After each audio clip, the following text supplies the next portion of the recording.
Hello, my name is Linda Lee, and today I'm going to talk about Arab women. More specifically, I'm going to talk about the irony of how are viewed as evil and innocent in the Arab world. There's a few questions I'm going to address throughout my presentation, two of which are I'm going to try to understand what the Quran says about women in terms of equality and treatment.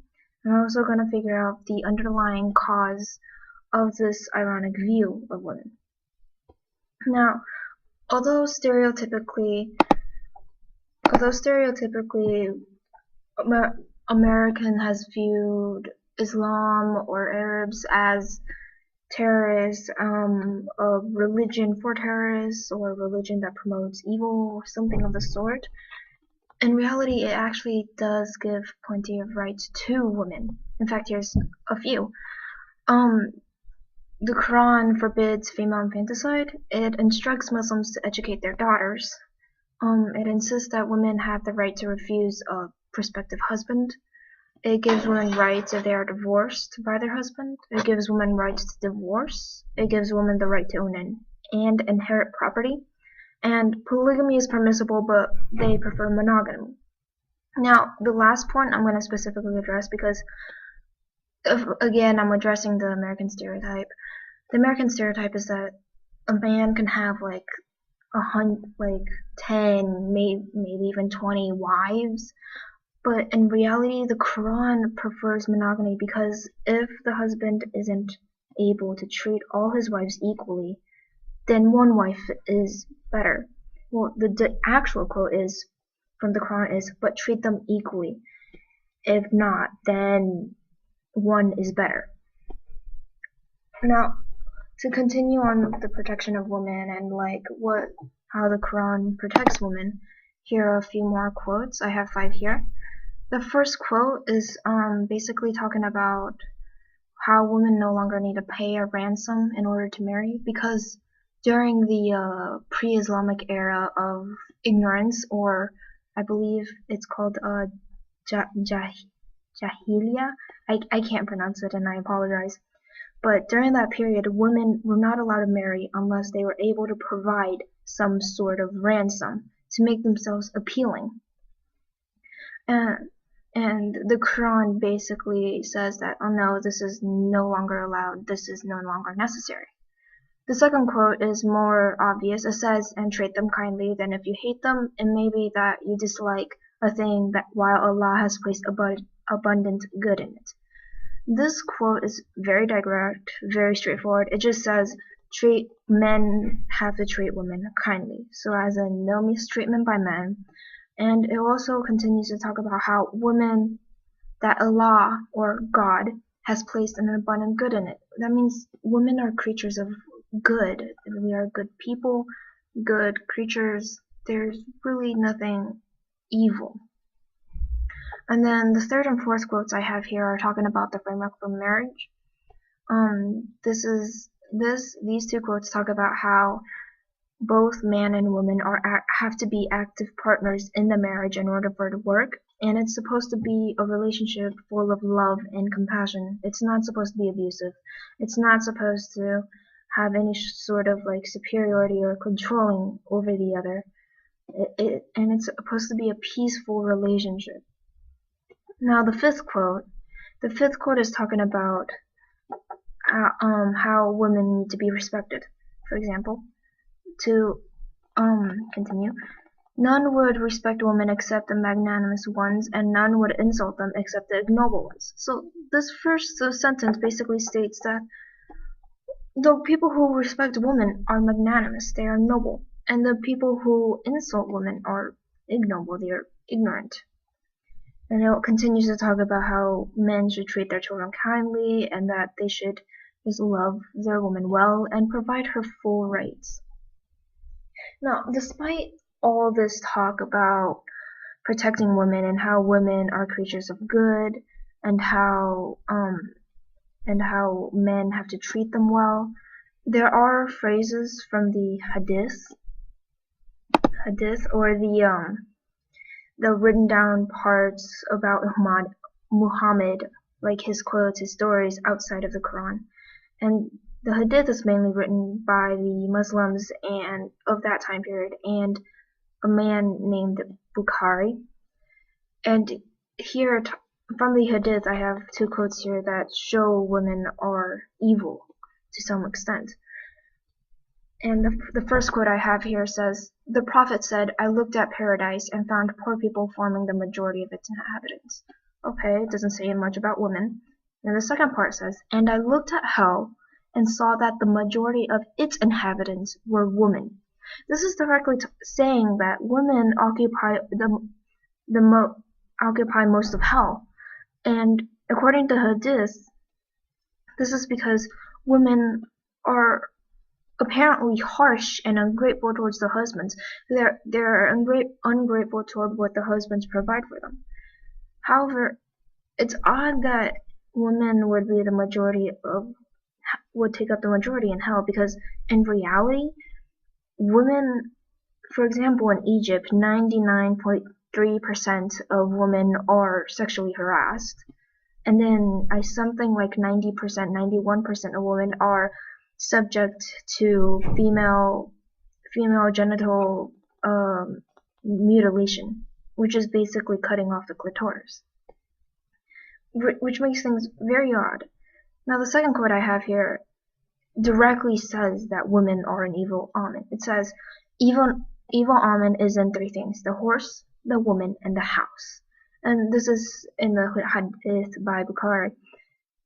And apparently this is the Prophet's, and it's the Prophet saying this. In other words, it's Muhammad saying this.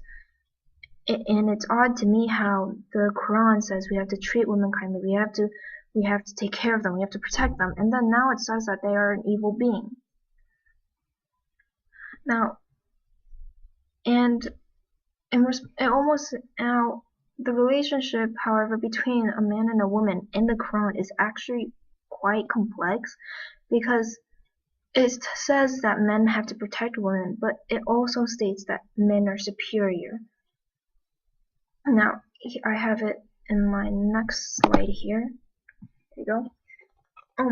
These two quotes are basically talking about how men are superior, and they're actually quite insulting. And the first quote I have here, it says, "The Prophet said, isn't the witness of a woman equal to half of that of a man?" Woman says, "Yes." He said, "This is because of the deficiency of a woman's mind." Now, it just directly states here how a woman doesn't have the amount, the mental capabilities to be a proper witness in court or in any situation, because she's deficient. Now, this is just an insult toward a woman, in my opinion, and it's honestly horrible. Now, so according to this quote, women are somehow retarded in this sense.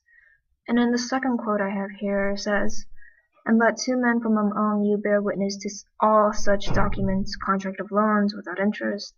But if two men be not available, there should be one man and two women to bear witness, so that if one of the women forgets, the other may remind her." This is directly emphasizing how a woman is deficient, and she is half the value of a man. Now, this goes back to the cultural and social values of a man and a woman, which I will further explain later in my conclusion. In my next slide, I'm talking about men's control over women. Now, this is in addition to men's superiority. Here it talks about how men are managers of the affair of women, because Allah has made the one superior to the other. So even though women are, according to Allah, creatures of good, they are also evil, as described in the Hadith, and they are an evil omen.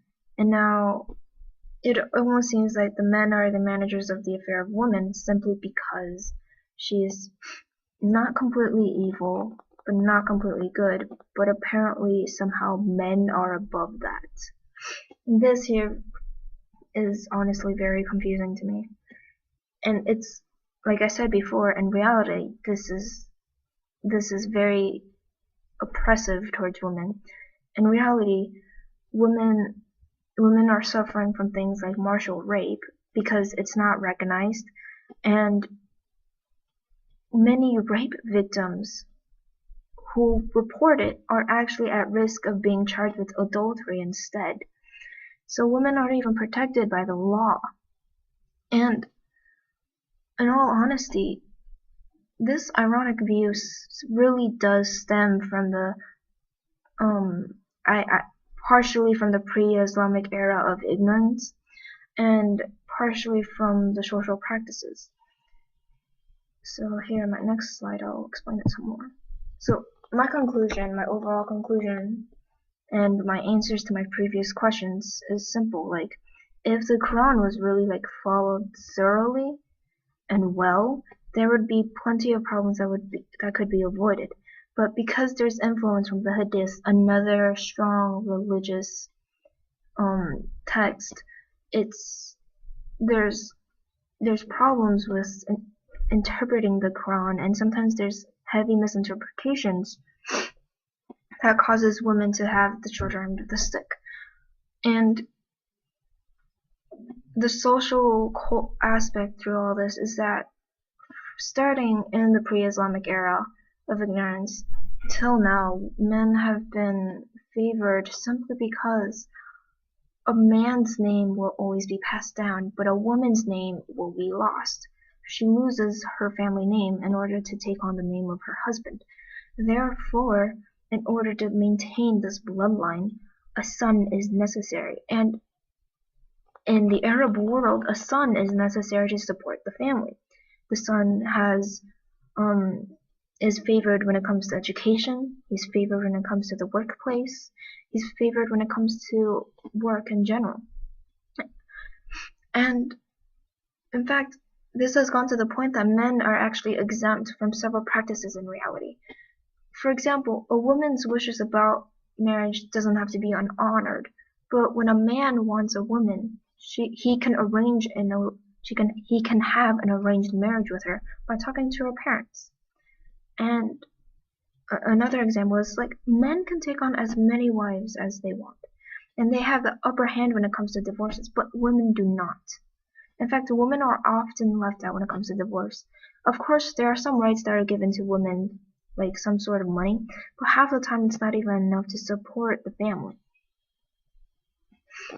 And then the influence from the Hadith just makes it worse. And then the Quran, parts of the Quran are actually ignored. In fact, one of my previous quotes, treat them kindly. Husbands are often more abusive than not in the Arab world, which is sad. And this domestic abuse is very, very common. However, it's almost never reported because the argument is that the husband is simply disciplining his wife. So in the end, the underlying cause of this ironic view of women just comes from the fact that, from the social aspect, that women are lesser than men in terms of family name, in terms of money, and in terms of need. Women are some daughters are extra mouths to feed. And men, on the other hand, are useful. They can work, they can have an education, they can gain money, they can help the family.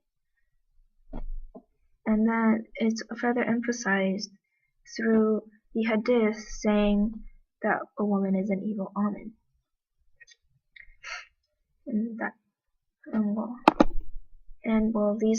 if you want to check up on anything specific or anything that I might have said that I did not clarify well enough, here are some websites that I used in my bibliography. Anyways, thank you.